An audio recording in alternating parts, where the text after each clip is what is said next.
Well, my friend, happy birthday to you.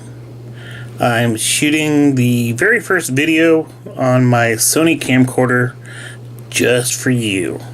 Hopefully it'll turn out okay. So, again, wanted to wish you a happy birthday. Wanted to kind of show you what I've been up to here recently.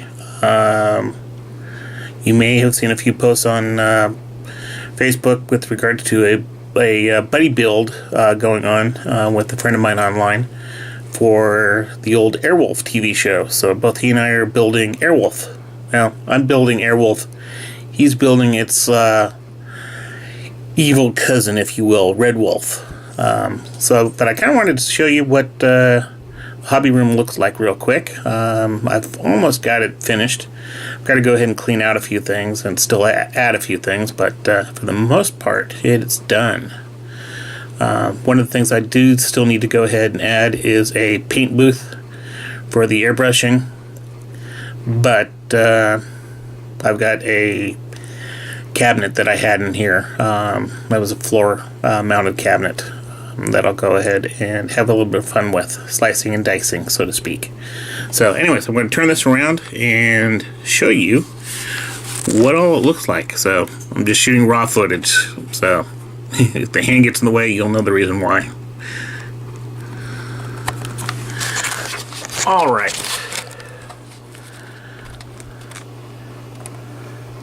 Up on the wall there, kind of covering where the Enterprise used to be, Dremel tools. Next to that is a pegboard setup that holds a lot of my modeling stuff. Anything from micro drill bits to a hand drill, compass protractor set. Here we got, oops, wrong direction.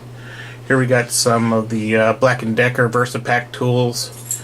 You know, I don't necessarily need anything heavy duty in the hobby room, so going above that in the Blue Pack, more micro drill bits. The white case there, or the clear case with different color stuff in there, is shrink wrap tubes. Over beside it is sandpaper, as well as thinning brushes, or tinning brushes I should say, for going ahead and doing some electronic work. There is one of the airbrush pipes. Over here you have a nice little display that holds various different paints, mostly well, in this particular container it's Testers and Model Master, you know, same company. Little guy there that holds up painted products and also stuff that's drying. You can probably see there's a nice long power strip. Underneath Airwolf there is some spring clamps. Of course, got a nice self-healing mat to go ahead and do my cutting work on. Sanding blocks, sanding papers, sanding files.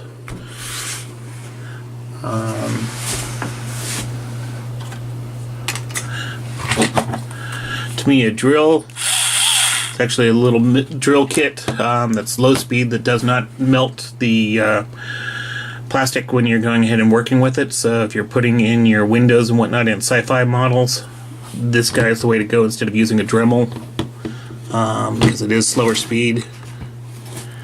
Hobby knife set, it's like 20 bucks for that guy.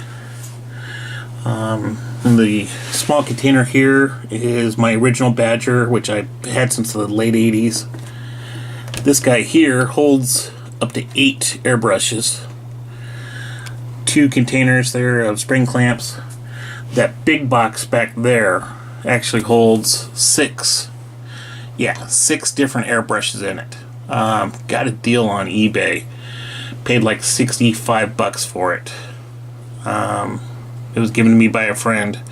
Both that and that holder there. That holder actually has a regulator on it, and it has it has a regulator on it and regulator valves on it, so each one can be gone ahead and be powered separately. And I actually do have 6 additional lines for that to go and attach that to the individual airbrushes. That container in the back next to the black box is an airbrush cleaning kit. Over here, kind of my messy spot right now. The black box here is a soldering setup, flux on top of that, X-Acto compass knife cutting kit, so that way I can cut precise circles. This little guy back here allows me to go ahead and melt or shrink tubes, so it's basically a hot air blower, you know, kind of like what my mouth does. This guy here is a constant power source, so that way I can go ahead and set it for, like, you know, 9 volts, and it'll tell me how many amps the model is sucking up as the lights are going and whatnot, so that way I can make sure I have a power supply that has the right ampage on it and for the right number of volts. File setup, more paints, Dremel stylus, as I would like to refer to it, as the Dremel phaser. Slightly slower than a regular Dremel tool, but faster than the Tamiya drill there that I showed you. Again, still power strip, you know, along the back wall. Black & Decker, or not Black & Decker, but Dremel drill press, phone back there as well. Holder for the soldering iron, power charger for the VersaPack batteries, power charger for the Dremel stylus, additional wax cutting or wax carving tools, and a whole bunch of other crud. Of course, as you may have figured, this is the old bedroom, so along the one wall is kind of the library, if you will. And on the floor is a bunch of boxes that are going to have to get kind of cleaned out a little bit here. So yeah, but in the old closet area, you're only seeing the front row of models there on the second to the top shelf that are all boxed. There's at least another row behind them. Of course, up above that,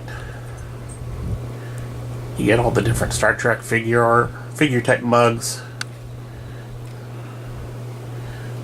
various different model kits that have been built on those shelves beneath that, and I have other shelves kind of all throughout the house. So turning this back around. Okay, my friend, I don't know how many minutes it was. Hopefully it's not too bad. So again, happy birthday. Kind of give you a little bit of view of what's going on. And take care of yourself, my friend. Talk to you later. Bye.